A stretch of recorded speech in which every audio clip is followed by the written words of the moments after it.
Aujourd'hui, on va parler de la 8e manche du championnat de France des rallyes, le Critérium des Cévennes qui avait lieu ce week-end. C'est aussi l'avant-dernière manche du championnat de France asphalte. Pour une fois, on a eu droit à des conditions sèches, c'est plutôt rare et il faut le souligner puisque les Cévennes d'habitude les conditions sont quand même relativement difficiles. Et il n'y avait pas de coupe de marque, donc pas de Clio Trophy, pas de Stellantis. Le championnat pouvait se jouer sur cette manche et vous l'avez vu, le sacre s'est joué ici. Donc c'est ce qu'on va voir dans cette vidéo.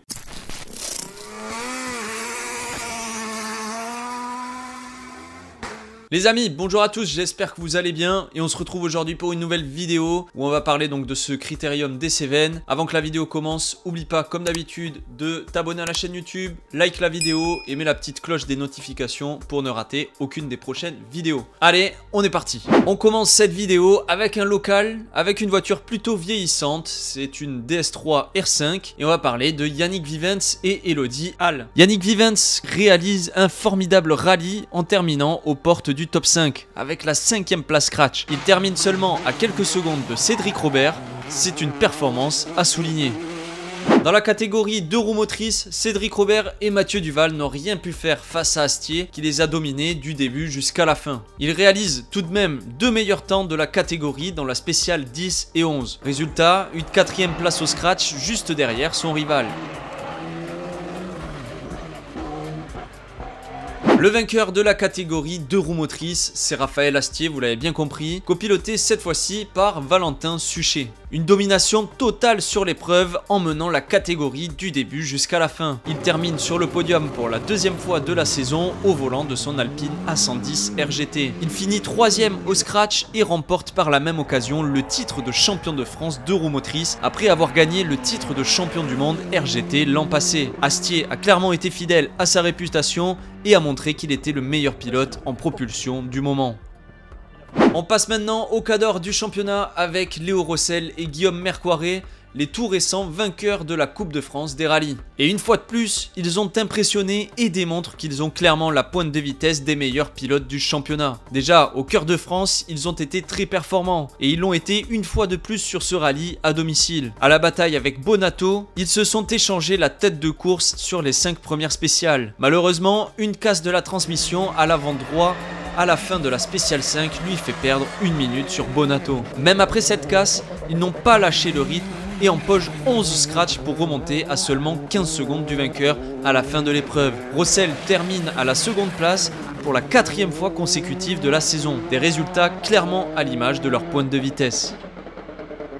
Toujours dans la course au titre, Eric Camilli et Thibaut Delahaye étaient bien décidés à réaliser un bon résultat sur cette épreuve. Mais malheureusement, leur manque de connaissance du terrain s'est fait ressentir et ils ont eu du mal à être dans le rythme de leur coéquipier Rossel et de leur concurrent Bonato. La première journée, ils parviennent à monter en puissance au fil des spéciales avec un scratch dans la spéciale 6. Mais malheureusement, leur rallye se termine dans la spéciale de nuit du vendredi. Un freinage sur une plaque noire avec l'humidité de la nuit le fait partir en luge directement dans un mur. Abandon et il laisse filer Bonato vers le titre de champion de France. On notera aussi la présence de Stéphane Sarrazin aux côtés de Jacques-Julien Renucci, toujours fidèle à lui-même avec la Polo GTI Rallye 2. Il était bien parti sur ce rallye, il était dans le rythme on va dire de Camilli, il était en 4e position et malheureusement lui aussi part à la faute dans la spéciale 8 et endommage sa suspension. Il doit abandonner, il repart le lendemain et malheureusement il subit un problème de frein et il doit à nouveau abandonner et arrête définitivement ce Critérium des Cévennes.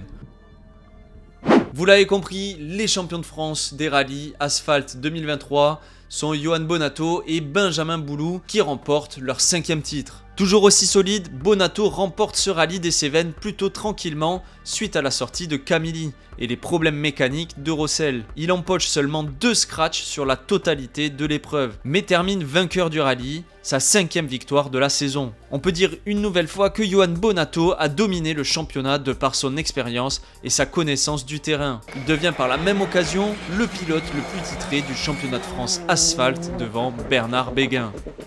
On fait un petit point sur le classement général, donc vous l'avez bien compris, Johan Bonato est premier avec 159 points, ce qui fait qu'il est titré pour cette année 2023. Et la surprise, c'est Léo Rossel qui passe devant son coéquipier Eric Camilli. Il est à 130 points, tandis que Camilli est à 127 points. Raphaël Astier est 4e avec 98 points, et Hugo Margueillan, absent suite à sa sortie au Cœur de France, et 5e avec 94 points. Dans le trophée Michelin amateur, c'est Ludovic Jeudi et Gabriel Jeunet qui remportent cette manche. Il termine d'ailleurs 9e au général, ce qui est son meilleur résultat scratch de la saison. À la bataille avec Thomas Chauffret et Steve Juif dans ce trophée, il profitera de leur mésaventure pour s'imposer. Chauffret, au volant de la Clio Rallye 3, doit abandonner après une sortie de route, tandis que Juif abandonne malheureusement suite à la casse du moteur de sa Clio Rallye 4. Voilà les amis, c'est la fin de cette vidéo, j'espère qu'elle vous aura plu. Comme d'habitude, n'oublie pas de liker la vidéo pour me soutenir et à commenter. Dis-moi ce que tu as pensé de ce rallye. Et moi je te dis à très vite, on va débriefer le WRC qui a eu, l'Europe centrale. La vidéo sortira jeudi je pense. Donc voilà, moi je te dis à très vite. Ciao!